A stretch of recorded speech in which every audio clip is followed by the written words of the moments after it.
Bonjour tout le monde, bienvenue à ce nouvel épisode du podcast L'État financier. Donc encore aujourd'hui, je suis en compagnie de mon collègue Gab. Salut tout le monde, salut JP. Et comme on le fait depuis bientôt, on arrive à notre 3e mois, si je me trompe pas, là, Ouais. depuis la création du podcast L'État financier. On va faire quelque chose de très peu spectaculaire aujourd'hui, c'est-à-dire maintenir nos mêmes 2 segments classiques au son de la cloche et dans vos poches. Oui, et puis on vous remercie aussi pour les bonnes écoutes qu'on a eues sur les derniers épisodes. Là. Je sais que celui sur GM vous a beaucoup plu là, en termes d'écoute et puis en termes de statistiques. Donc continuez à nous suivre, c'est super apprécié, puis on vous en est toujours très reconnaissant. Exactement, puis comme on vous l'avait dit, on va un peu ajuster les thématiques ou les sujets qu'on va aborder en fonction de ce qui vous intéresse. Donc on avait déjà parlé que la thématique un peu scandale, faillite, etc. semblait être assez intéressante, entre autres pour le segment sur la finance de marché. Et donc c'est un petit peu dans cette ligne-là qu'on va vouloir se maintenir aujourd'hui également, là. Avant d'entamer tout ça, Gab, je te laisse faire le fameux disclaimer très important. On n'oublie pas, évidemment, on le répète à chaque épisode, mais je pense que c'est toujours bon de le rappeler. Évidemment, ce que l'on parle dans le podcast L'État financier, il s'agit vraiment que de notre opinion personnelle en tant que personne, mais il ne s'agit pas d'une recommandation officielle de placement ou de financement, etc. On vous invite toujours, moi et JP, à contacter un expert compétent dans le domaine. Quiconque, en gros, est autorisé aussi à pouvoir effectuer au nom de la loi, en fait, aux yeux de la loi, des recommandations. Voilà. Exact. Donc, entamons ça en force avec notre segment Au son de la cloche. Parfait. Donc, on va vous parler, comme j'ai un petit peu introduit là, au tout début du podcast d'aujourd'hui, là, un autre cas de faillite bancaire là, qui a été un peu un scandale également là, lié à la crise du subprime de 2008. En fait, on va vous parler de la compagnie qui a été partie là, il y a très longtemps déjà par les frères Emmanuel et Meyer Lehman, donc la fameuse compagnie ou la fameuse banque d'investissement Lehman Brothers.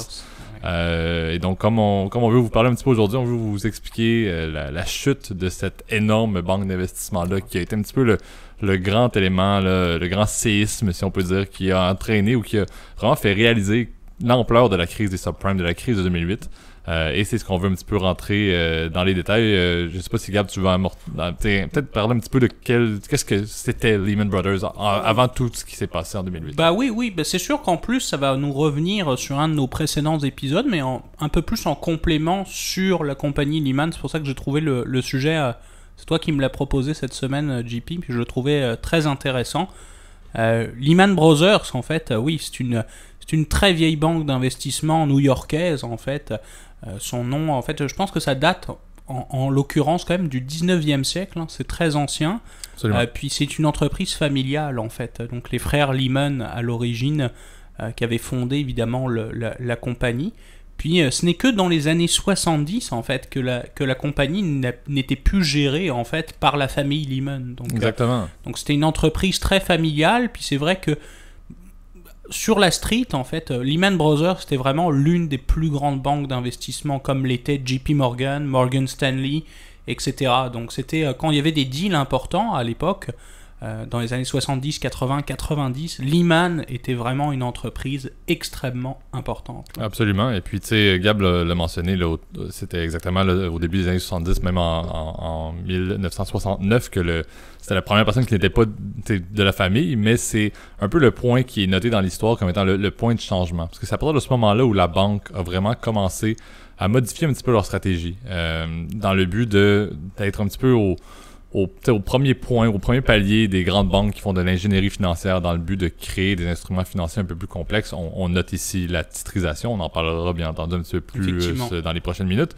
Mais à la fois, 1969, le changement de garde au niveau du CEO a été plus d'ingénierie financière, donc un petit peu plus de risque, parce que c'était des instruments qui étaient plus, en bon anglais ou en bon terme, un peu plus funky là, au niveau des transactions, un petit peu plus exotique en français. Mais également, il y avait l'aspect aussi que la banque a commencé à beaucoup être en avant au niveau de l'effet de levier, le fait d'emprunter beaucoup d'argent dans le but de générer des revenus, ce qui, avec l'ingénierie financière, entraînait des risques très importants. Pour des banques d'investissement, c'est normal qu'il y ait de la prise de risque, mais ce changement de mentalité-là en 1969 avec le CEO a découlé de plus en plus vers de l'augmentation des produits exotiques et de l'effet de levier jusqu'à 2008. Exact. Puis c'est vrai que Lehman, tu l'as bien mentionné, a commencé à à cette époque-là, en fait, à pouvoir aller dans des instruments beaucoup plus atypiques, en fait. Souvent, quand on travaille dans des... Quand vous, par exemple, vous achetez, par exemple, des parts, par exemple, d'un fonds mutuel, ou quand vous êtes dans une compagnie de gestion, entre guillemets, traditionnelle, vous vous souvenez, on investit soit en actions, soit en obligations.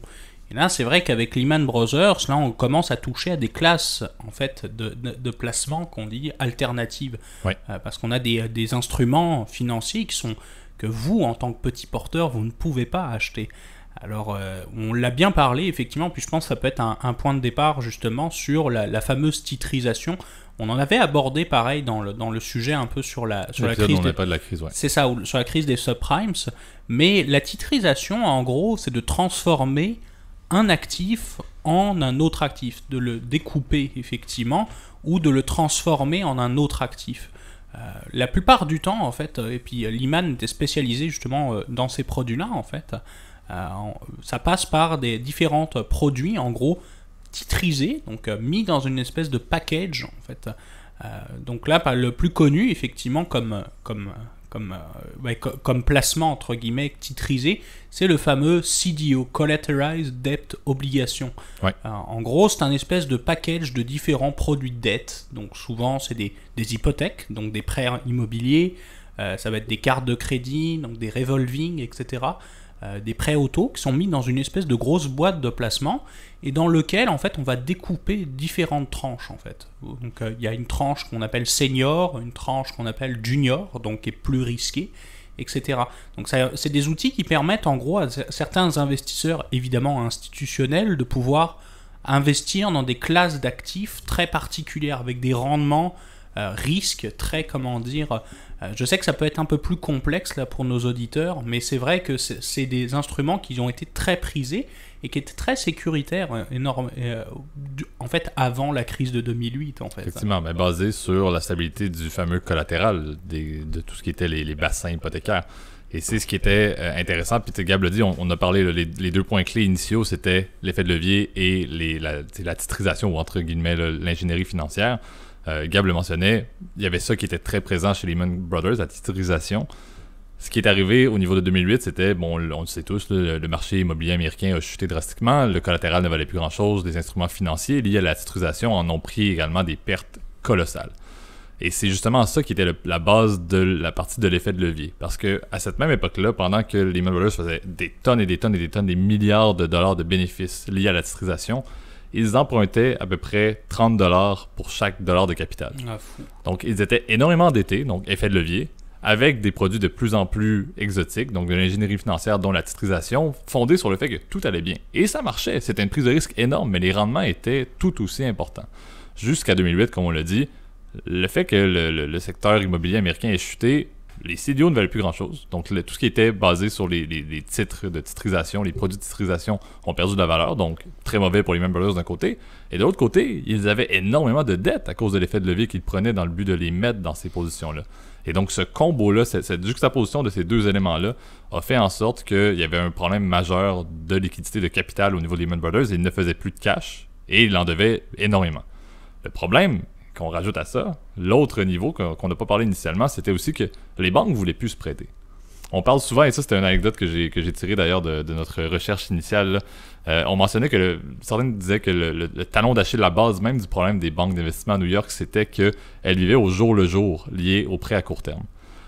Basé sur le fait que les banques allaient continuer à se prêter à des taux qui étaient très bas. Mais avec le risque, avec l'inquiétude, avec les petits soupçons que le marché commençait à aller moins bien, les prêts à court terme ne fonctionnaient plus aussi bien. Et une banque d'investissement était à une journée. Exactement, il y avait une crise de liquidité qui était à une journée même d'arriver, fonction de est-ce qu'on est capable de faire des emprunts interbanques à chaque jour, oui ou non. Si c'était le cas, la banque survit. Si c'était pas le cas, il y avait à ce point-là de problème entre la titrisation et l'effet de levier qu'on se ramassait avec des banques qui ne pouvaient pas survivre s'il n'y avait pas la capacité de s'échanger de l'argent l'un l'autre. Et qui dit problème de marché, inquiétude, etc., les banques vont commencer à garder leur capital pour eux-mêmes, vont arrêter de se l'emprunter. Ou bien vont imposer des taux qui étaient monumentaux. Puis pour vous dire aussi où la folie, entre guillemets, allait, même si tout allait bien, en fait, avant 2008, c'est que même, par exemple, non seulement Lehman Brothers achetait des fameux CDO, donc faisait, comment dire, de la titrisation, mais faisait aussi le contraire, c'est-à-dire qu'elle créait des produits d'assurance défaut. Je m'explique. Donc ça, souvent, c'est quand un CDO, entre guillemets, il est plus capable de payer, c'est-à-dire quand, par exemple, les gens font défaut sur leur prêt maison, bah, évidemment, la valeur de votre CDO va descendre, en fait, étant donné que ça vaut moins d'argent. Vous n'allez pas pouvoir récupérer tous les intérêts. Lehman faisait des produits exotiques qu'on appelle des Credit Default Swap, qui sont en fait un peu le contraire, c'est-à-dire qu'ils vont payer, c'est un peu comme une police d'assurance, elle va payer en gros quand les emprunteurs ne payent plus en fait. Puis dans ce genre de cas, Lehman était donc surexposé non seulement en CDO, en Credit Default Swap, alors c'est tout un espèce de bordel en fait. Et puis c'est là où justement, effectivement, le fait de manquer de liquidité à jour le jour a été assez catastrophique. On en retourne du coup en 2007-2008. Justement, il y a eu un plan de sauvetage justement des grandes banques en fait qui a été organisé effectivement par le président Bush, si je me souviens bien. C'était Obama qui était là à ce moment-là. En fait, c'était même au tout début d'Obama au pouvoir d'ailleurs. Mais ce qui est important de mentionner avant, c'est que c'était pas avant Lehman, c'était après ce qui s'est passé à Lehman que ce plan de sauvegarde-là a été. Puis c'est quelque chose qui est très important qu'on pourrait aborder. Parce que le plan de sauvegarde a fait en sorte que l'ensemble de l'industrie financière est encore en vie aujourd'hui. Sinon, on ne sait pas ce qui serait arrivé avec la chute d'une banque. Si c'était pas de ce plan-là qui a été mis par la suite, tous les problèmes se seraient maintenus. Est-ce qu'une autre banque aurait pu tomber? Toutes les banques étaient à un cheveu de tomber. Lehman est tombé et là, Obama et le gouvernement américain sont tombés en place dans le but de mettre en place beaucoup de liquidité dans le système financier pour les protéger. Parce que pour faire simple, en fait, Lehman Brothers arrivait, mettait le fait que leurs prévisions étaient énormes, en 2007, là, ils allaient avoir des résultats incroyables, tout allait bien, c'était vraiment miraculeux, on dirait, Lehman Brothers.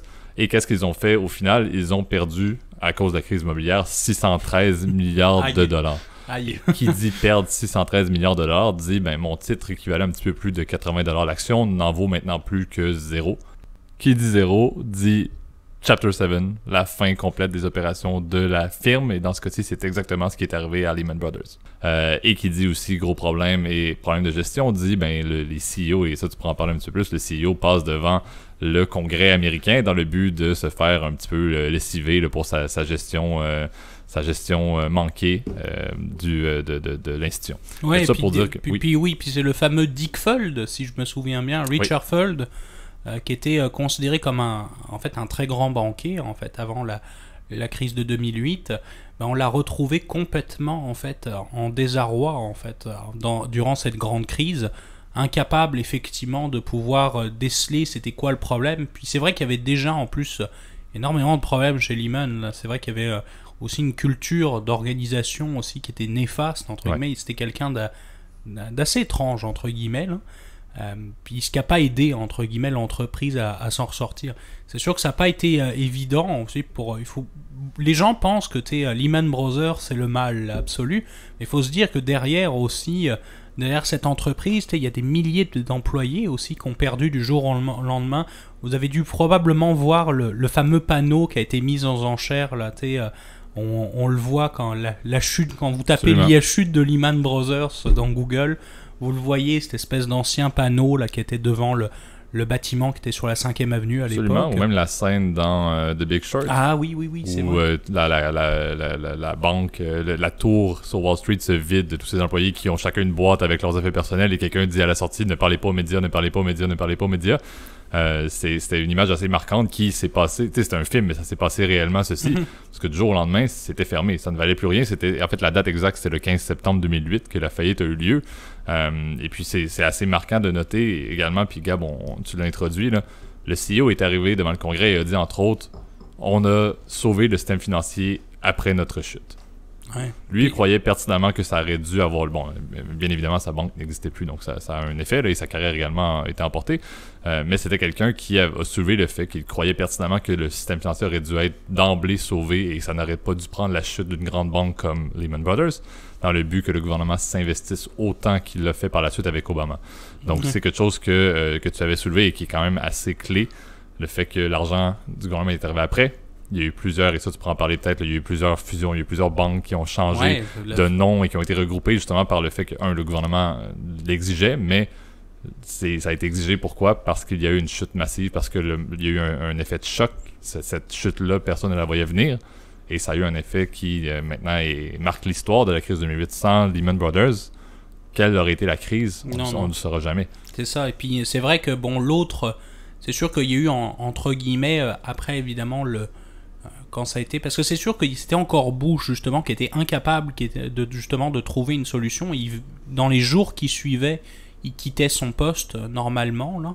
Donc c'est vrai que la crise de 2008 entre guillemets a permis en fait, c'est ça, la fusion aussi de grandes banques d'investissement. Par exemple, JP Morgan et Chase ont dû fusionner justement pour s'en sortir. En gros, je sais aussi qu'il y a Bear Stearns aussi qui a fusionné justement encore une fois avec JP Morgan et Chase. Du côté de la Bank of America, ils ont absorbé Merrill Lynch, qui était une des plus grandes banques d'investissement américaines. Donc ça a fait en gros que, encore une fois, le too big to fail. C'est vraiment ça qui marque désormais la transformation de ces grandes banques de courtage, aussi de sociétés de courtage, avec des banques de dépôt traditionnelles. Exact. Donc c'était un petit peu le segment qu'on voulait faire. Là. On vous recommande d'écouter un film qui... En fait, le film, c'est Margin Call, à écouter. Ce qui est intéressant, et j'ai lu là-dessus encore une fois dans la préparation de notre épisode, certains disent que ce n'était pas... L'inspiration du réalisateur n'était pas Lehman Brothers. Il mentionne que ce serait... Le réalisateur aurait dit « Je m'inspirais d'une banque qui n'a pas fait faillite ». Ah oui. Donc, à suivre, ça n'a pas été sorti, on n'a aucune idée c'est qui. On se permet de croire que c'était Lehman Brothers parce que c'était assez représentatif, mais allez écouter ce film-là, très intéressant. Sinon, on le répète tout le temps. Il y a des super acteurs aussi. Il y a le type qui fait qui fait House of Cards, là, le président là, dans House of Cards. Là, je me souviens plus. Puis il y a le mentaliste aussi qui est là. Donc, c'est vraiment un super film. Là. Puis c'est ça, le synopsis, on peut vous en toucher un mot, c'est justement, c'est des gars, un espèce de trader, un apprenti trader qui découvre durant la nuit à 23h30 que, oh mon Dieu, il y a tout le book, donc toutes les positions de la banque, elles sont complètement pourries.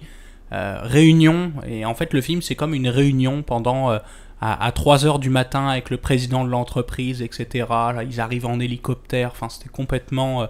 c'est la folie, ils ont quelques heures pour liquider le tout, là, donc c'est un peu l'ambiance Lehman Brothers, en fait. Exactement, l'ambiance de la crise, parce qu'encore une fois, c'est pas le 15 septembre qu'ils ont réalisé qu'il y avait un problème, ils ont vu la soupe chaude au préalable avec la chute du marché immobilier qui est arrivé soudainement, mais effectivement, c'est prolongé un peu.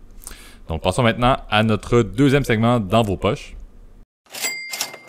Parfait. Donc, cette semaine, à nouveau, un sujet, là, finance perso, qui nous vient de Gab. Eh oui, je vais te laisser l'introduire, Gab, le sujet, et puis on va en parler là, un peu plus en détail là, pour vous aider à l'appliquer dans votre vie personnelle. Oui, moi, je voulais vous introduire, en gros, sur le fait de budgéter. Le titre original de la section, là, c'était un peu too much. Là, c'était budgéter, un premier pas dans la liberté financière, là. Mais bon, en gros, la clé, c'est Effectivement, JP Fanguin. C'est ça. Mais l'idée, c'est ça. C'est en gros de parler, en gros, de stratégies qui vous permettent de mieux gérer, en fait, votre budget. On entend de plus en plus parler, en fait, avec les courants minimalistes, etc., là, vraiment de se serrer la ceinture, entre guillemets. Mais l'idée, c'était quelles étaient les grandes étapes, en gros, de la création d'un budget. Toi, JP, par exemple, tu peux nous introduire aussi peut-être dans ta vie personnelle, comme ça va nous faire un point de départ. Comment, toi, est-ce que tu planifies ton budget? Effectivement, encore une fois, moi, j'ai deux axes un peu. J'aime recommander, et est-ce que j'applique? C'est la question parfois. Là, je n'opère pas dans le monde de la finance personnelle, donc ce n'est pas un problème. Mais en discutant avec mes amis, souvent... le budget est quelque chose que ça semble être très intéressant et que je me dis c'est pertinent d'en faire un. Est-ce que moi-même je prends le temps de faire un budget à chaque semaine, à chaque année par exemple? Pas nécessairement. Pour vous dire, en fait, lorsque j'ai commencé à travailler comme toute bonne personne, j'ai décidé de me dire je vais commencer à mettre de côté un petit peu qu'est-ce qui rentre, qu'est-ce qui sort dans le but de entamer de l'épargne. Donc mon objectif était je vais épargner. Et comment est-ce que je vais faire ça? Je vais faire un petit schéma classique sur Excel dans le but de déterminer qu'est-ce qui me reste à la fin de chaque mois. Par contre, une fois qu'on commence à travailler plus et qu'on continue dans les années, c'est vrai qu'on l'oublie un petit peu parce que l'épargne reste notre priorité, oui, mais je veux dire, l'épargne se fait un petit peu par elle-même, on s'en rend même plus réellement compte. Ouais, c'est déjà un très bon point, honnêtement. Là, je dois t'avouer, moi-même qui suis conseiller financier, je veux dire, dans la vraie vie, là, je te dirais, c'est déjà excellent. Là. C'est vrai qu'il y a plusieurs façons en fait de constituer son budget.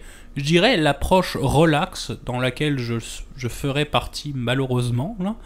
Puis l'approche entre guillemets un peu plus stricte.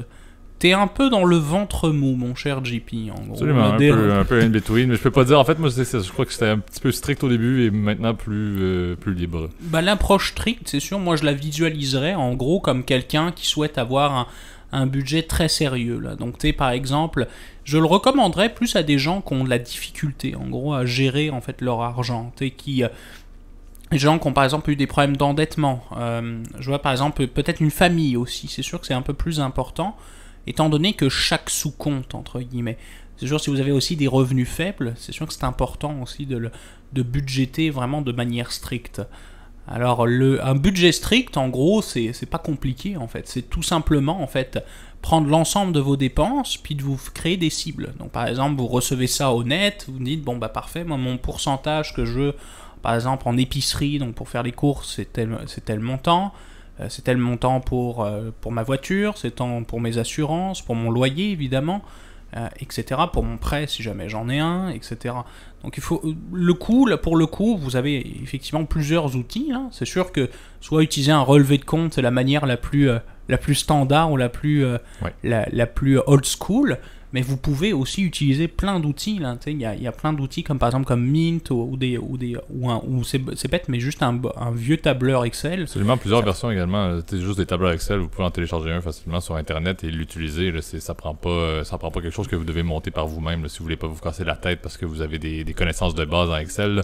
Pas besoin de vous monter quelque chose avec des formules. Vous pouvez littéralement en télécharger un, ça fonctionne très bien. Là. C'est ça. Et puis cette approche-là, c'est sûr que elle est entre guillemets assez stricte, c'est-à-dire que vous faites des suivis par exemple tous les 2-3 jours, par exemple, pour me dire où est-ce que j'en suis dans mon budget. Puis si vous voyez que vous dépassez, c'est sûr qu'il faut épargner dans un autre côté. C'est ça, c'est sûr que dans cette approche-là, évidemment, c'est quand même contraignant, c'est-à-dire que vous laissez... Moi je sais que j'avais débuté aussi quand j'étais jeune pro, pareil. J'avais commencé effectivement, puis moi j'étais vraiment très strict, on était payé à la semaine à l'époque. Puis je sais qu'à toutes les semaines, il me restait 0, parce que j'avais créé des sous-comptes, par exemple, pour chacune de mes dépenses. Mais si vous vous sentez, entre guillemets, dépassé, c'est sûr que ça peut être une façon facile, en gros, de constituer votre budget. Alors c'est sûr, n'oubliez pas aussi les dépenses imprévues, aussi, d'où l'intérêt de constituer en même temps que vous faites votre budget, votre plan d'épargne. C'est sûr que c'est important, là. Puis il y aura l'approche la plus souple, là. Je pense que c'est plus nous, là, rendu là. Effectivement. L'approche souple, en gros, c'est de se prélever, en gros, c'est de pas vraiment compter à proprement parler, mais juste se laisser des cibles pour les remboursements d'épargne, en fait pour les remboursements de prêts, puis l'épargne qu'on souhaite mettre, puis agglomérer le tout. Puis c'est sûr que si vous voyez que vous dépassez dans de grandes lignes, c'est sûr qu'il faut se poser des questions. Soit si vous êtes trop en short, parfait, vous pouvez remettre plus. C'est un peu ça que je le vois là. Exactement. Et puis tu sais, moi si je peux aborder un petit peu plus le côté utilisation, là, parce que c'est pertinent de savoir quelle approche prendre et comment le mettre en place. Et plusieurs se demandent, est-ce qu'un budget est pertinent uniquement pour moi en tant qu'individu? T'sais? Alors que plusieurs personnes, comme on l'a mentionné, c'est bien beau se faire un super tableur Excel, faire ça pendant 6 mois.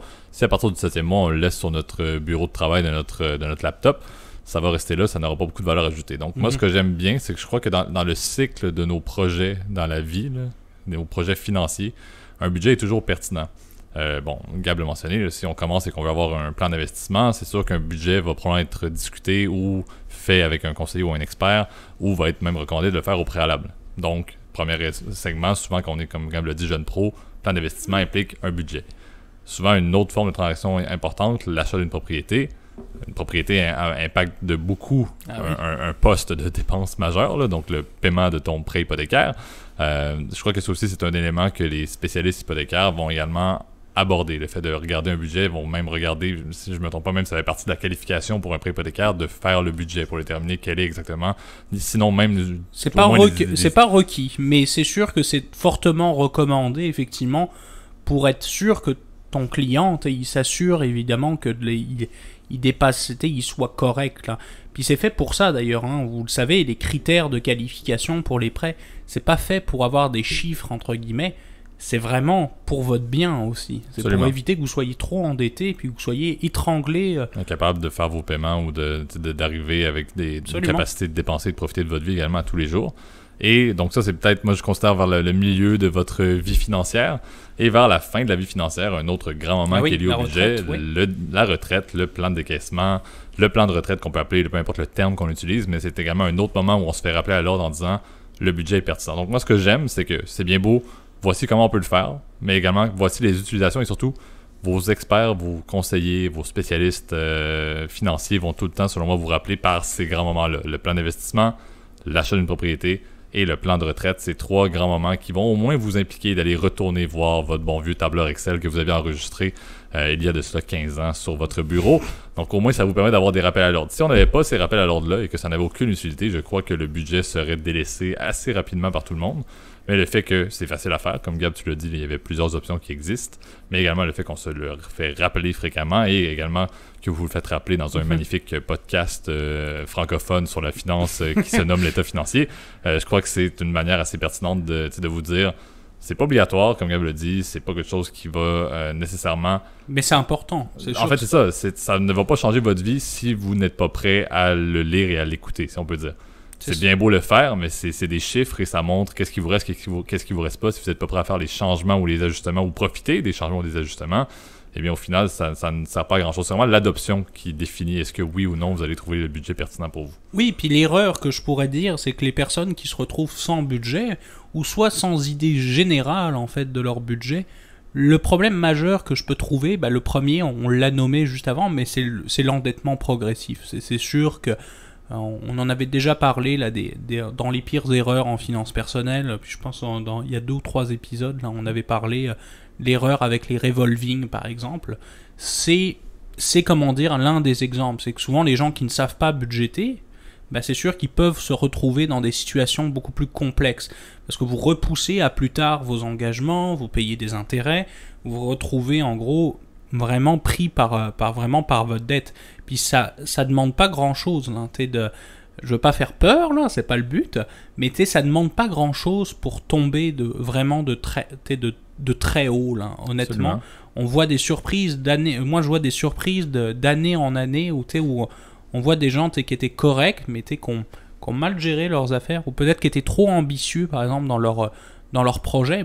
Tu l'as bien mentionné, je trouve, JP, pour l'achat d'une maison, souvent les gens ne réalisent pas. Ils disent « Ah oui, ça se repaye tout seul. » Eh non, erreur. Une maison, ça se repaye pas tout seul. C'est que ça demande beaucoup de... Puis franchement, je trouve que c'est même courageux, honnêtement. Moi, je ne serais pas prêt aujourd'hui là, à faire ce pas-là, parce que ça prend beaucoup de temps. Les réparations, l'entretien, les travaux, etc. Ça prend du temps, puis c'est pas toujours évident là, de consacrer tout son budget, par exemple, à sa maison, etc., tout en payant toutes les autres choses à côté.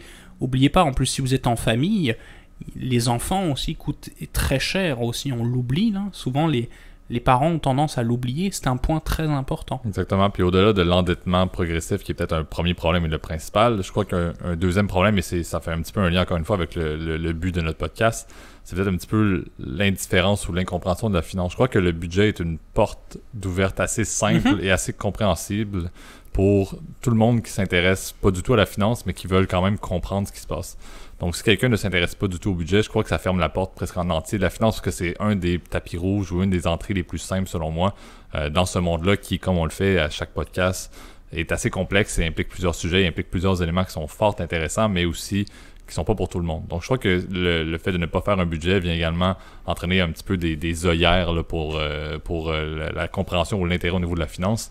Et comme on dit souvent, le but de tout ça et notre volonté, c'est d'assurer que même si quelqu'un n'a pas beaucoup d'intérêt, mais qu'il y a quand même assez de questionnements ou de questions qui peut se poser dans le but d'aller chercher ses réponses. Donc, le budget, selon moi, est un autre gros problème de ne pas budgéter.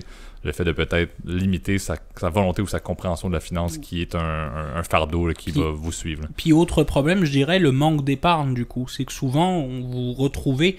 Si par contre, c'est sûr qu'on est allé du plus extrême avec l'endettement progressif ou la méconnaissance entre guillemets de la finance, mais il y a aussi le fait de ne pas pouvoir épargner. Là. C'est vrai que c'est un mal, surtout de nos jours, donc vous le savez, on est dans des sociétés qui sont où on vit de plus en plus vieux et on aura nécessairement le besoin de plus d'épargne pour nous-mêmes, pour convenir évidemment à nos revenus. On avait parlé de la règle du 70% des revenus nets, on avait parlé de ça en grande ligne, mais c'est sûr que c'est un point extrêmement important là, de bien maîtriser bien maîtriser en gros l'utilisation en fait de votre épargne. Alors c'est vrai que vous pourriez vous retrouver dans une situation où c'est dommage, vous n'avez pas assez d'argent pour votre retraite ou pour un projet en particulier, et c'est vrai que le fait d'avoir budgété, là au moins vous avez un horizon clair. Et moi je vous dirais, la façon la plus simple aussi, si vous ne savez pas budgéter, soit consulter, il y a plein d'associations entre guillemets qui viennent, là c'est plus pour des situations un peu extrêmes, là. Parlez-en, il y a plein d'associations qui peuvent aider à vous faire votre budget si jamais vous n'êtes pas capable de le faire. Sinon, vous avez toujours votre conseiller financier, c'est son job d'aller regarder ça avec vous. Puis je pense que ça coûte rien, entre guillemets, de demander l'opinion de quelqu'un qui voit qui voit de l'argent tous les jours pour pouvoir pour pouvoir se faire une opinion. Exactement. Faites-en un, puis par la suite, regardez comment est-ce que vous pouvez l'intégrer dans votre vie courante. Là, c'est un petit peu ça la réflexion qu'on vous fait aujourd'hui. Donc c'est ce qui conclut ce deuxième segment, donc le segment dans vos poches. Je vais te laisser, Gab, faire le mot de la fin, là, parce qu'encore une fois, on est toujours aussi appréciatif là, de vos écoutes. On est également très content de voir là, que le podcast tient son cours à chaque semaine, là, et on essaie de le faire de la manière la plus stable pour vous là, à chaque lundi. Et on doit dire, on trouve qu'on est on aime vos feedbacks parce qu'on obtient beaucoup d'inspiration de ça. On ajuste beaucoup également nos segments, notre manière de traiter le podcast avec vos retours, parce que ça nous apporte encore une fois des podcasts qui selon moi sont beaucoup plus raffinés. On en fera un jour un petit retour sur quel était notre premier podcast par rapport à où est-ce qu'on en est maintenant. Je trouve que ça a vraiment, je trouve que même notre contenu absolument, et ce n'est pas grâce à nous, mais c'est vraiment grâce à vos retours. Donc ça aussi, c'est ma petite partie là, de la conclusion que Gab va vous faire, là, c'est continuer à commenter, là, on apprécie beaucoup vos retours, ça modifie et sachez-le, là, ça impacte beaucoup nos décisions qu'on fait. Ouais, et puis c'est ça, et puis n'oubliez pas de nous faire connaître en mettant les likes, en vous abonnant à la chaîne YouTube, ou même par exemple sur les autres plateformes de podcast, Spotify, Google Podcast, Apple Podcast, Overcast, Amazon maintenant, etc. C'est toujours très apprécié, puis comme on vous l'a dit au début, on en est hyper reconnaissant. Voilà. Donc bonne semaine à tous. Salut, bonne semaine.